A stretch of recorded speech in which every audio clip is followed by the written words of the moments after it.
Bonjour à tous, bienvenue sur le plateau de l'EPJT. On se retrouve aujourd'hui avec Marie-Laure Audry. Marie-Laure, bonjour. Bonjour. Donc vous êtes ancienne présentatrice de JT, TF1, France Télévisions, etc. Oui, surtout TF1 à 13h avec Yves Mourouzi. Oui, Et puis je exact. l'ai fait après sur la 5, etc. Après, j'ai fait des émissions, mais le JT, c'est vraiment la période des années 80 avec Yves. Oui, c'est ça. Et donc vous avez vu la télé évoluer à travers les années. Quel est le regard que vous portez aujourd'hui sur le JT ? Ben, le JT, il a su s'adapter, hein, parce qu'il y a 15-20 ans, on prédisait la mort du journal télévisé. C'est-à-dire qu'à partir du moment où il y a eu, où Internet est arrivé, où il y a eu le numérique, où il y a eu les réseaux sociaux, etc., on disait c'est fini, le journal télévisé est mort. Ben non, il a su se maintenir plutôt en bonne santé, puisque quand on additionne les audiences des différents rendez-vous traditionnels du JT, on va dire les 20h ou les 13h, c'est quand même ce qui fait le plus d'audience au niveau de la télévision.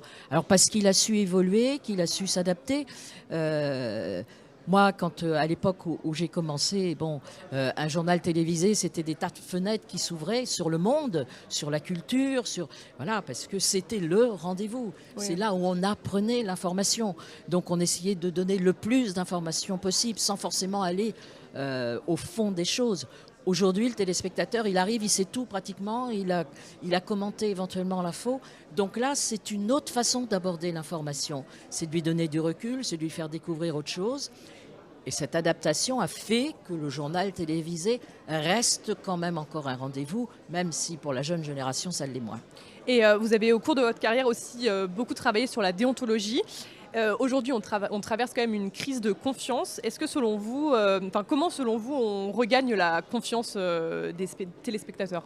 Ben, la confiance, on la garde à partir du moment où on donne une information fiable, hein. C'est là où c'est le plus important, où on privilégie les faits, où on a l'information qui est donnée, qui est fiable. L'attente aujourd'hui, justement face à cette multitude d'informations, face aux fausses nouvelles, ce qu'attend le citoyen de nous, c'est ça, c'est la vérification, c'est d'expliquer, c'est d'hiérarchiser l'information.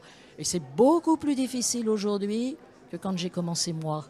Parce que, je veux dire, donner une information exacte, ça demande quand même des sources de vérification beaucoup plus importantes qu'à mon époque.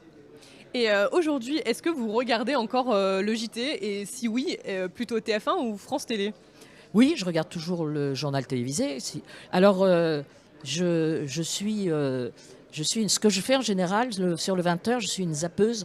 Je zappe sur les titres, entre la 1 et la 2, pour voir les titres, quel titre on a, quel titre on privilège, pour me rendre compte un peu de la hiérarchie de l'information sur une chaîne ou sur une autre.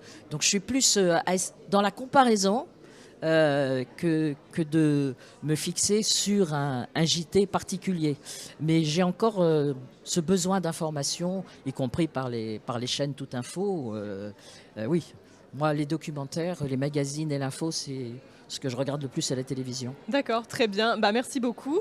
Retrouvez toutes les actualités du dernier jour des assises sur notre plateau télé, sur notre chaîne YouTube et sur le site internet factoscope.fr. À bientôt.